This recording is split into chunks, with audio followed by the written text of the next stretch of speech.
The untrained eye saw a perfect canopy of green.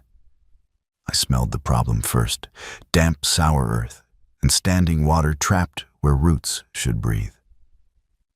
My boots sank into the lawn as I circled the oak that anchored the conservatory gardens. From the terrace, it was historic.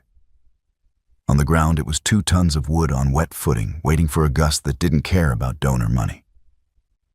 "Brooks," a sharp voice called. "Tell me you're not glaring at the vegetation again." I didn't turn right away. Those heels had a cadence. Fast, precise, one beat slightly off because Zara was always carrying too much and moving too fast for her body to keep up.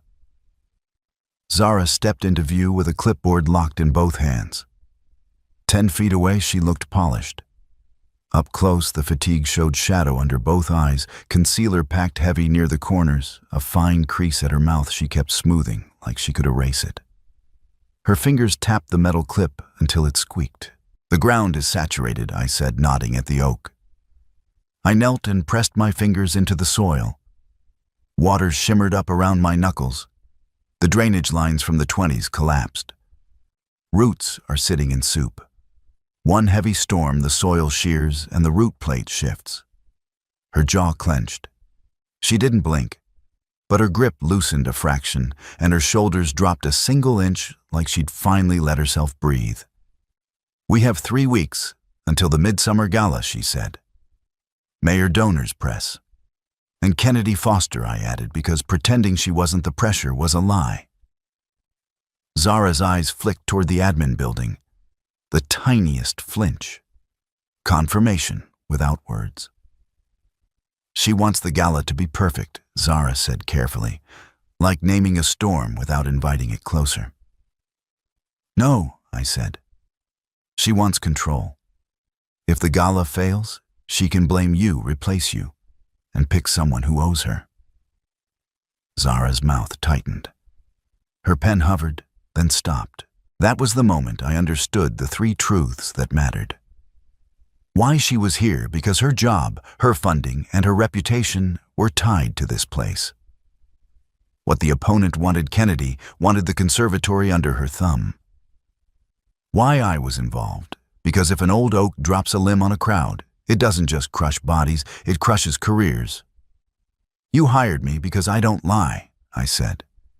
"I can make it pretty or I can make it safe. Right now, you don't have both." Zara stared at the trunk, swallowing once. "Fix it," she said, voice lower. "Whatever it takes. But don't tell the board we're digging unless you absolutely have to. I'll trace the blockage. And if the sky turns gray, we clear the zone. No arguments." She nodded. "I hate it when you're right." "I know," I muttered as she walked off. "That's why I'm expensive." The next few days were mud, humidity, and honest work. We cut a trench along the low side of the property, bypassing collapsed clay pipe with PVC and a relief run. Pumps roared. Wet clay fought every shovel. We set slope with a laser level so water moved where we told it to. We lined sections with gravel and geotextile so the soil didn't choke itself again the first time it rained. Lionel ran the line behind me, my foreman, my right hand, and the kind of man who solved problems without needing applause. That was when Kennedy Foster showed up. "Looks like a construction site, Zara." Unacceptable. Kennedy stood on the terrace in a white blazer that didn't belong near dirt. Zara stood 2 steps lower, clipboard up like a shield. "It's preventive," Zara said. "Drainage mitigation." "I don't care," Kennedy snapped. "Pre-gala mixer tonight. Cover this mess, or I'm reviewing your contract renewal." Then she walked off, like the property owed her an apology. Zara stayed still for 1 breath after Kennedy disappeared. Her posture held, then softened just an inch, only long enough for me to catch it. I wiped mud off my hands and walked over. "She threatened your contract." "She's stressed," Zara said, smoothing her skirt with a palm that trembled slightly. Her eyes slid away toward the building like the problem would vanish if she didn't look at it. "I can cover the trench," I said. Plywood turf carpet. From 10 feet away, it looks like lawn. Her eyes snapped to mine. Not soft. Relieved. Can you really? Yeah. Give me an hour. She exhaled like pressure leaving a valve. Her shoulders fell into their natural place. Thank you. Just coffee, I said, turning away before I stared too long. Black. No sugar. By late afternoon, heat broke into golden hour.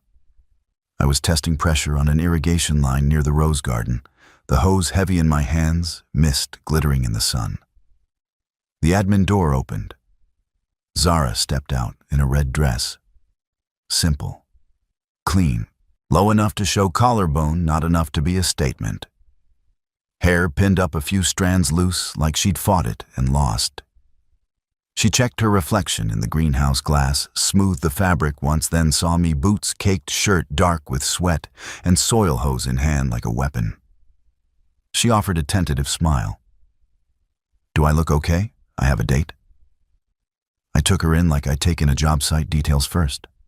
The tightness around her eyes, the rigid shoulders, the phone held like it might bite. You look... I searched for a word that wouldn't start a fire. Expensive. She let out a nervous laugh. Is that good? Depends who's paying? I nodded at her phone. Who's the guy? He's nice. An accountant? Stable. Taking me to that new French place downtown. Boring. Her brows shot up.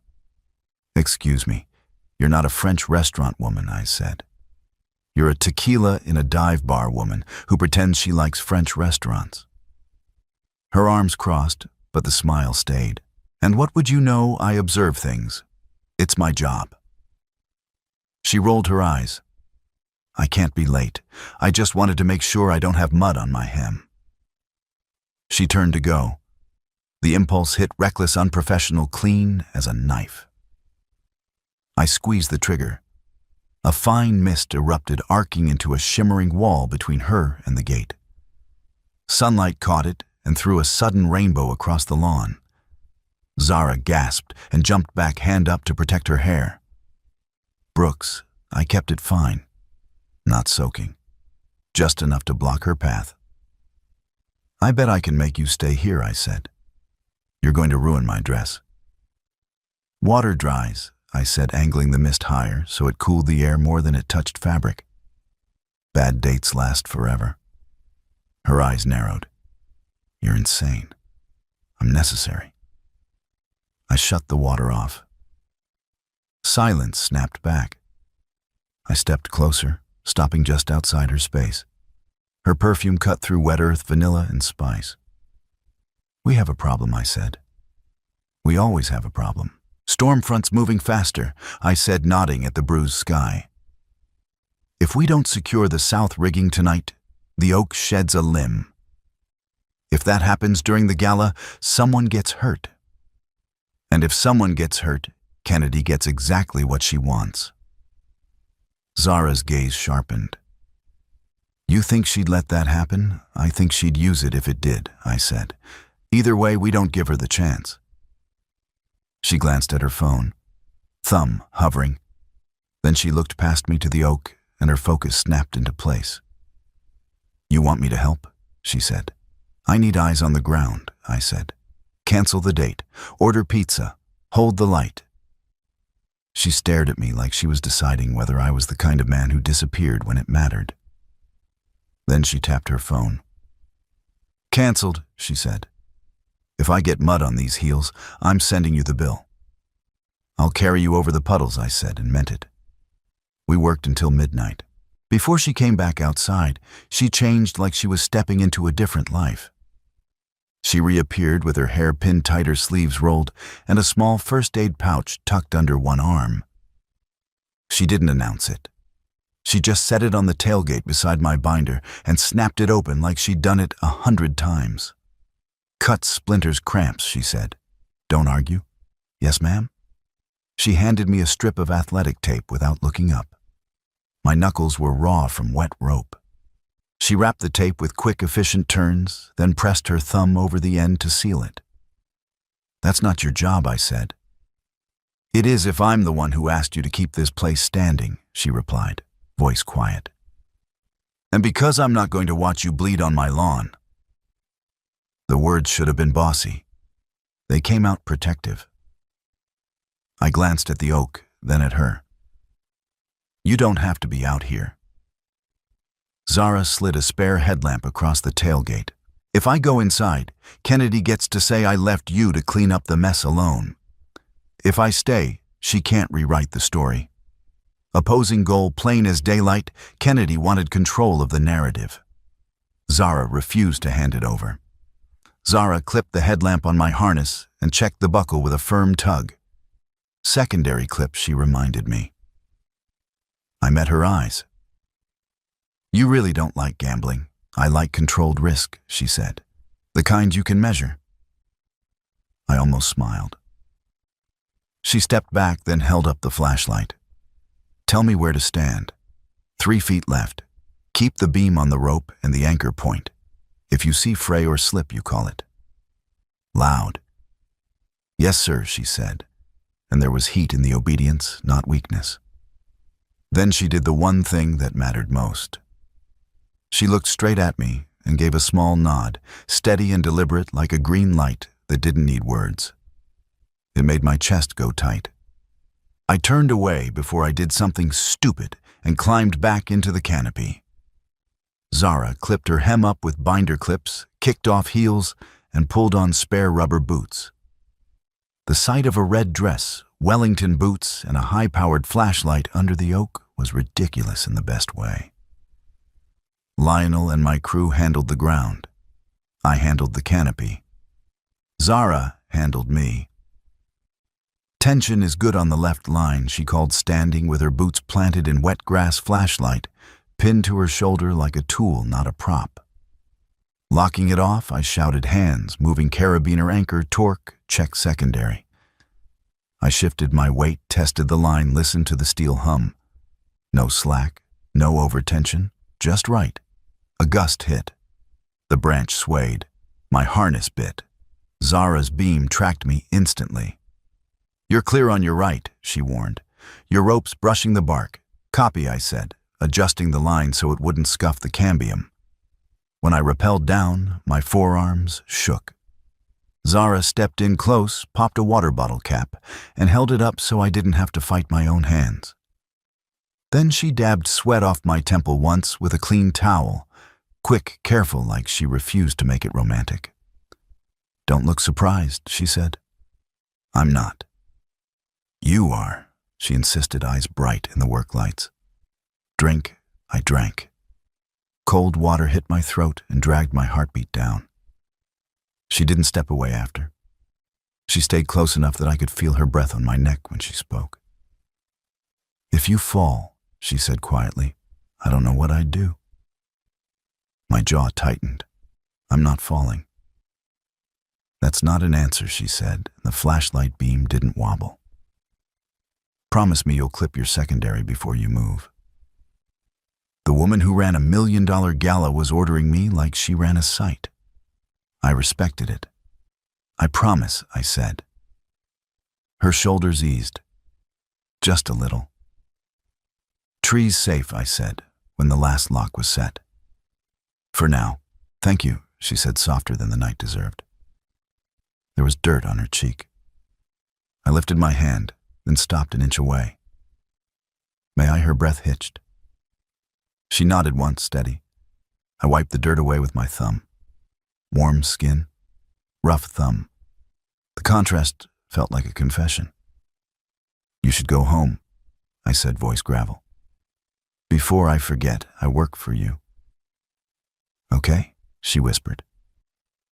She didn't move for 3 seconds. Then she stepped back like she was breaking herself out of a spell and walked toward the building. The trouble arrived 2 days later in a viral post. Lionel jogged up with his phone. Boss, you need to see this. A local community page. Our trench. A caption screaming about destruction and danger.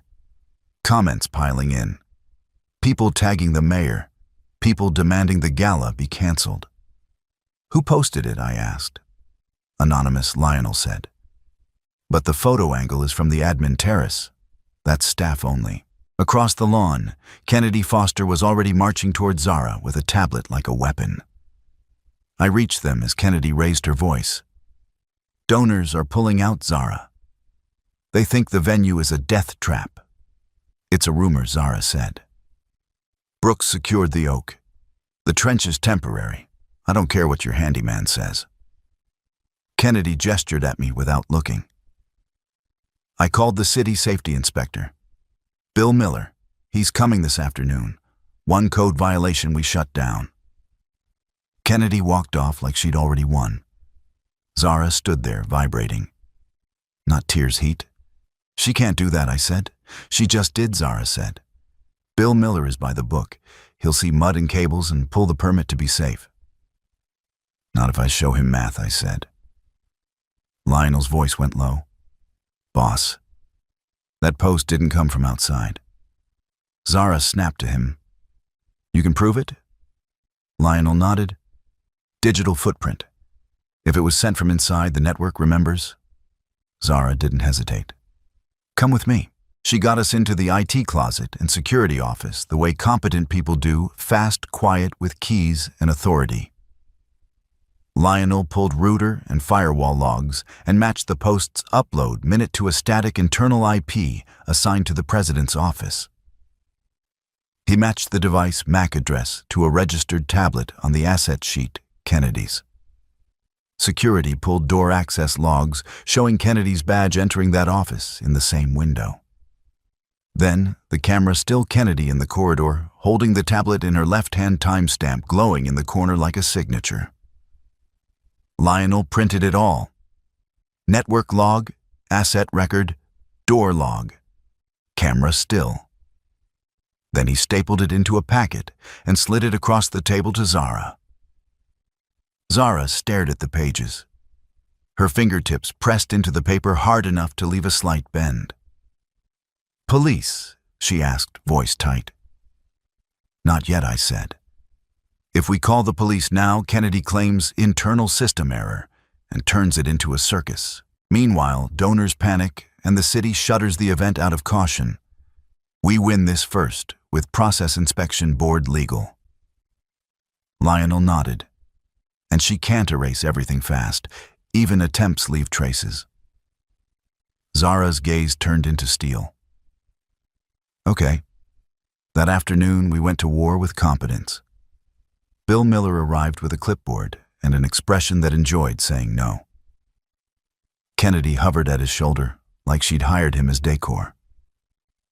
I stepped forward before Kennedy could start her story. Mr. Miller, I said, extending a hand.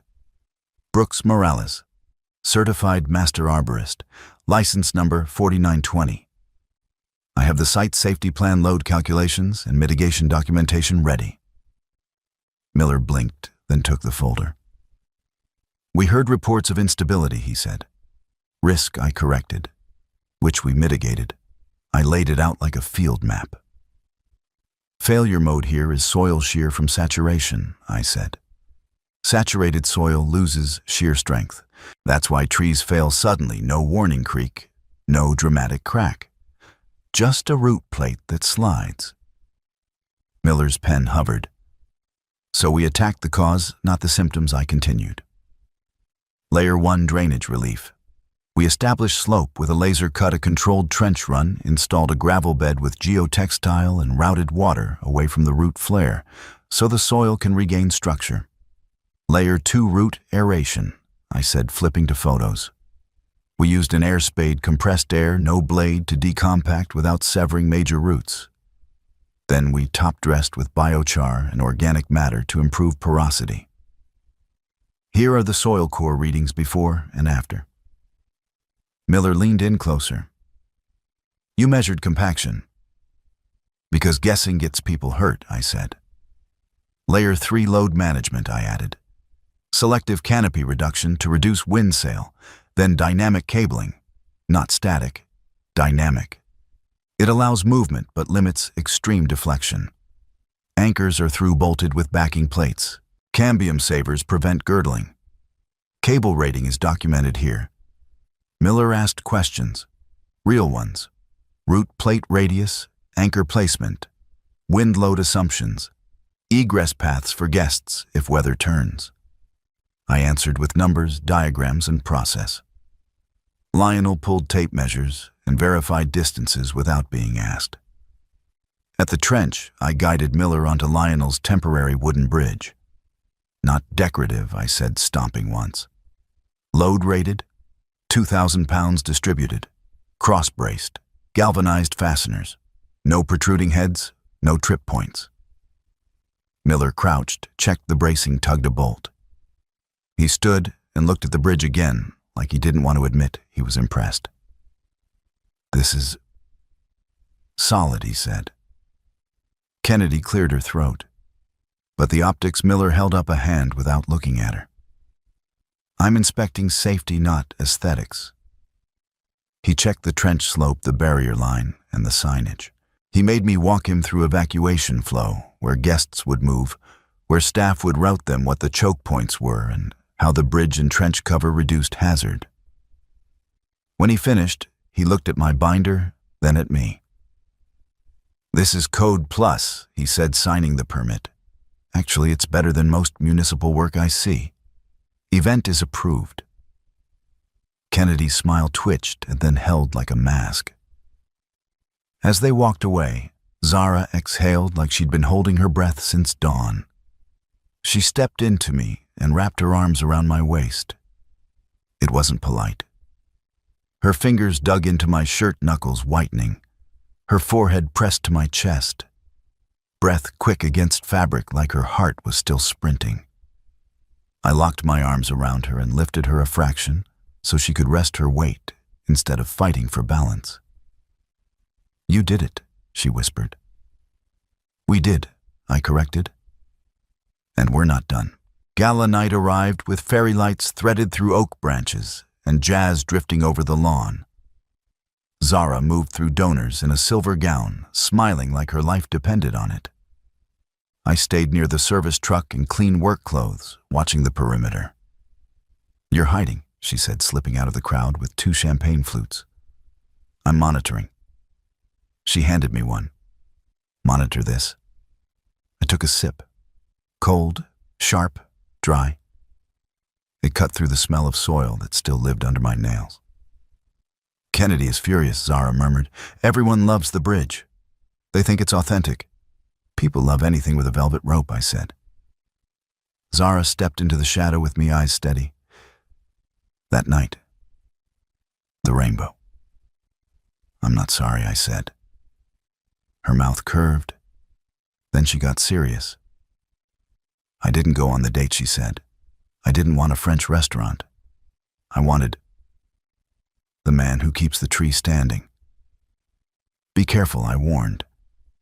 "I'm tired of being careful," she said. Her hand rested on my chest like a choice. "You didn't tell me to quit. You protected my work." She leaned in first, breath warm against my mouth, eyes open steady. Then I pulled her close and kissed her, weeks of restraint, turning into one clean collision. Champagne on my tongue, her perfume in my lungs, her hands locked behind my neck, answering without hesitation. I broke it before it went where it shouldn't, forehead against hers, both of us breathing hard. "They're going to talk," I said.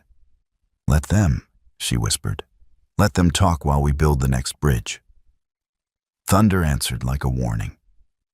The storm hit 3 hours later, fast and ugly. Wind tore tablecloths free. Guests screamed and ran for the building. Inside, I barked at Lionel. Clear the terrace, Zara was herding elderly donors toward the door's arms, out like a barricade. Then the crack. Not the oak. The oak held cables singing but firm. The old decorative trellis on the west side snapped under wind shear and swung toward the path where Zara stood.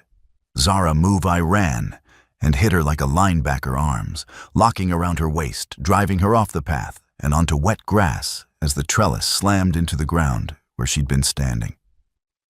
We rolled in mud. Rain punched my face. Her breath came in sharp bursts against my neck. I shoved up hands gripping her shoulders. Are you hurt? Her eyes were wide, rain-plastering hair to her forehead. She blinked hard and shook her head. I'm fine, she said breathless. I'm fine. I dragged her up and kept my body between her and the wreckage without thinking twice. Zara looked up at the oak, then back at me, and laughed, wild and honest. The tree held, she yelled. Brooks, the tree held, I told you it would, I yelled back. The gala was ruined, but nobody was hurt. The venue held. 2 days later, Zara called an emergency board session. Quietly. Officially. With paperwork. I walked into the conference room with Lionel and a thick folder. Bill Miller sat as an external safety witness, invited for credibility. Kennedy sat near the head posture, sharp smile thin. Zara didn't sit. She stood. This meeting is about the anonymous post that attempted to shut down the gala and the safety risk it created, Zara said. Kennedy's voice dripped. Safety risk, weather shut it down. The trellis failure happened during evacuation, Zara replied. We will not rely on luck. She nodded to Lionel. Lionel connected his laptop and put the evidence on the screen. Then I opened my folder and slid a second packet to each board member, printed labeled with timestamps highlighted. No guessing. No trust us. Just paper. Lionel laid out a chain. Post timestamp. Firewall log showing the upload from a static IP assigned to the president's office. Massey address matching a registered tablet assigned to Kennedy. Ducker access log showing Kennedy's badge entering the office within the creation window. Camera still Kennedy in the corridor, holding the tablet timestamp visible. Then Zara added the human cost. She dropped a stack of donor emails on the table. These arrived within 12 hours of the post, she said. Threats to withdraw. Claims we were hiding danger. That's reputational damage with a dollar amount. Bill Miller leaned forward.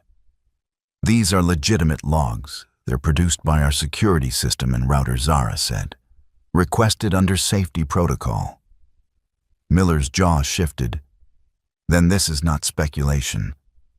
Kennedy stood, palms on the table, voice rising. My tablet could have been stolen. Lionel clicked to the door log again. Then someone stole it, used your badge, and walked past cameras with your posture. That's your claim, Kennedy's mouth tightened. Zara didn't let her change the subject. Why, Zara asked, voice calm, surgical. Why sabotage the gala and threaten our funding? Kennedy's eyes flashed. Because you're reckless. Because you let a contractor dig without board approval. I spoke once low and controlled. I dug to keep people alive. I passed inspection. The numbers work. Bill Miller nodded once. They do. Kennedy spat, pointing. This is because you're sleeping with him.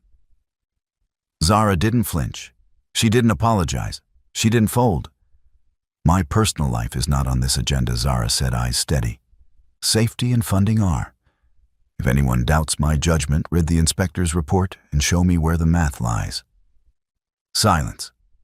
A board member cleared his throat. Kennedy, is any of this inaccurate? Kennedy looked around for allies. No one moved. The board voted. Kennedy didn't wait for the count. She stormed out, heels angry, mask cracking. When the door shut, the room exhaled. Zara's shoulders sagged for one breath, then she straightened again like she'd trained herself to do it. Thank you, she said, looking at Lionel first and then me. You held the line, I said. So did you, she replied. 2 weeks later, the sun was shining. Fresh sod knitted into place. The oak looked calmer, leaves, brighter soil, no longer slick. I was packing up my truck when Zara walked out in jeans and boots, a paper cup in each hand. She held one out. Black, she said. No sugar. I took it. The heat seeped into my palm. The smell hit bitter, simple, honest. You remembered, I said. She shrugged like it didn't matter, but her eyes warmed. It stuck. She nodded at my boots. And don't worry, I bought lids that don't pop off when you step in mud. I looked down at her boots. Rubber, practical. A thin smear of dried mud on the side, like she'd already taken them for a walk. You're wearing those on purpose, I said. I'm tired of pretending mud is a catastrophe, she said. Besides, I kinda like being the person who holds the light. Then she handed me a folder. 5-year landscape maintenance and restoration contract, she said. Went through procurement. 3 bids. Your bid won. I recused myself. Legal signed off. Bill Miller reviewed the safety scope as an independent witness. Clean. Real. Hard to attack. I set the folder on the hood of my truck and looked at her instead. You sure, I asked, not challenging checking? Zara met my eyes. Steady. Choosing, I'm sure, she said. I pulled her in and kissed her once, simple daylight, not for show. She went without hesitation, hands on my chest like a promise. Lionel pretended not to watch while he definitely watched. Zara didn't care. I lifted the coffee cup. You're going to ruin me with this. She smiled. Good. I leaned in, voice low. Does this mean I have to go to French restaurants now? Maybe, she said, eyes bright. But we can order pizza for the ride home. She glanced down at her boots, then back at me. And if I get mud on my hem, she said, I'm not blaming you. Miracles happen, I said. The oak behind us cast a long shadow over the lawn, rooted and steady, ready for whatever weather came next. Trust isn't about everything being perfect. It's about knowing the roots are deep enough to hold when the storm comes. Notice how Brooks never told Zara to quit her job. He used his strength to protect her work, not to take it away from her. If you want a love that builds you up instead of tearing you down, like and subscribe for more stories.